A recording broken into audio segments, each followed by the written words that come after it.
Mesdames et messieurs, et pour beaucoup d'entre vous, très chers camarades, ce jour-ci a été un jour bien triste quand il a commencé. Et le sentiment qui nous opprimait alors en apprenant la nouvelle du décès de Fidel nous a amené une fois de plus à penser que c'est dans l'exemple de nos héros que nous puisons sans cesse les leçons et l'énergie dont nous avons besoin pour continuer à ouvrir le chemin qu'en leur temps, à leur place, ils ont d'abord dégagé. J'imagine quelle doit être la surprise de nombre de personnes qui apprennent que nous nous rassemblons pour célébrer la mémoire de Fidel Castro. À peine son dernier souffle était-il passé qu'on aurait dit qu'il n'avait été que pour alimenter de nouveau les braises des querelles et des caricatures qui étaient faites à son sujet. Alors, par-dessus la barrière du temps, et pour qu'on nous comprenne, et qu'on comprenne le sens de la place qu'occupait cet homme pour nous tous, il faut se souvenir qu'au moment où a éclaté l'incendie merveilleux allumé par l'assaut des nôtres, abattant le régime de Fulgencio Batista, incendie qui éclaire l'île et lui donne son destin ensuite. Le monde était alors partagé entre le camp des révolutions socialistes qui secouaient à intervalles réguliers et pour ainsi dire chaque année les peuples humiliés, les pauvres, les opprimés contre leurs tyrans. Et ceux qui, vaille que vaille, à toute force et par tous les moyens, voulaient faire persister l'ancien ordre du monde. C'était alors un âge où il y avait l'Union des républiques socialistes russes. C'était l'époque, à quelques années près, de la victoire de la Révolution en Chine et dans combien d'autres pays. Et de l'autre côté, c'était les États-Unis du pays des discriminations raciales. Grande puissance qui déjà tenait à la gorge tous les pays de l'Amérique latine et les peuples. Tel était le sens de la révolution cubaine. Telle était la signification qu'elle portait comme un message d'enthousiasme et de mobilisation sur les peuples. Puis le temps a passé. Combien d'événements tout au long de la vie de Fidel qui ont été les événements qui ont transformé la planète tant de fois. Et pendant toutes ces années, ce blocus interminable qui d'abord portait sur le 20% de l'économie cubaine, puisque les Russes pourvoyaient aux 80% restants, et puis après la chute du mur, a vu Cuba quasi isolé, ne disposant plus de rien ou presque, sinon de la force de son peuple, et d'une mobilisation qui ne s'explique par aucune contrainte, sinon par la libre adhésion de ces milliers d'hommes et de femmes se mobilisant pour faire vivre Cuba indépendant. Cuba et le peuple cubain, avec Fidel, ont vaincu la résignation. Comment oublier qu'à chaque lutte menée par les nôtres, victoire ou défaite, mais tant de défaites, c'est à Cuba que les torturés, les emprisonnés, les battus allaient reconstituer leurs forces, être soignés après avoir été aidés de toutes les façons possibles auparavant. Tel est Cuba dans notre souvenir et dans la mémoire que nous portons à Fidel. Et puis, cette petite île dans les Caraïbes, que tant de bons esprits jugent en la comparant à la Suisse ou à la France, exigeant du régime qu'il parvienne aux performances que dans notre pays nous ne sommes plus capables de tenir envers les pauvres, les déshérités, les mal logés. Cuba, si petite. Cuba, si on va encercler. Cuba, toujours présente, la première à l'appel de Fidel. Chaque fois qu'il y a un tremblement de terre, un ouragan, une tornade, qui sont les premiers arrivés? Les médecins cubains. Toujours.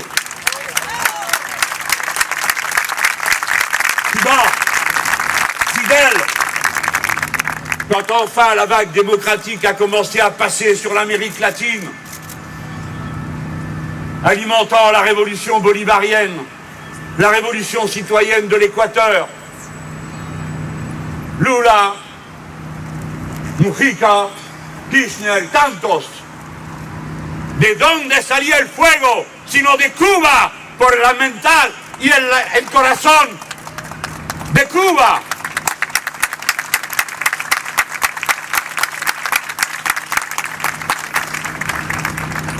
Quand cette heure est venue, qui étaient les premiers arrivés pour nous aider? ¿Quién hizo la misión en milagro? Sino los cubanos, de nuevo, rendant la vue à plus de 100 000 personnes au Venezuela, dont personne ne s'occupait avant que Chavez ne demande l'appui des Cubains pour soigner ces malheureux. Qui peut oublier les colonnes immenses d'Indiens passant par l'Antiplano pour entrer en Bolivie, où se trouvaient les médecins cubains pour guérir de la cataracte, tous ceux que tout le monde avait abandonnés auparavant, avant qu'Evo Morales appelle à s'occuper d'eux. Voilà ce qu'est Cuba. Et je voudrais que ceux à qui on va répéter sans cesse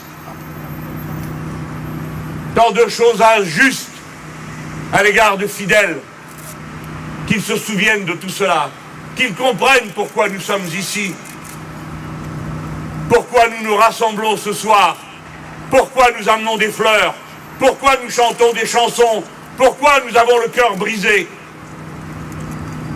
Ah, faire des erreurs de gouvernement, c'est à la portée de tout le monde.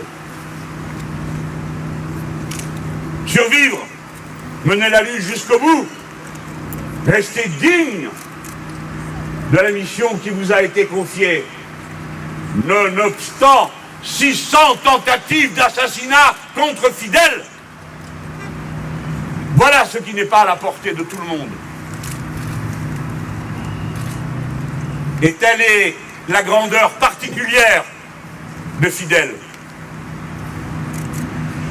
Quand on parle de prison aux gens qui nous écoutaient à Cuba, nous entendons d'abord parler de Guantanamo, centre de torture officiel des États-Unis d'Amérique, qui au bout de 8 ans de présence Obama est toujours ouvert.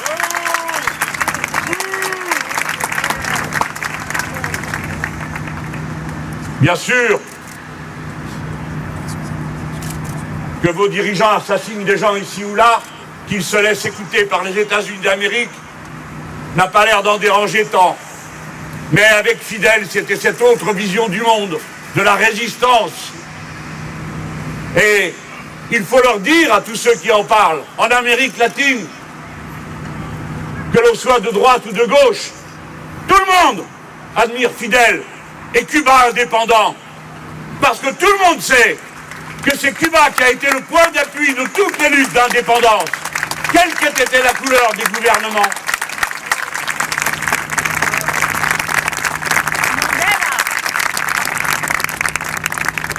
Fidel, que tiene Fidel, que los gringos no pueden con él.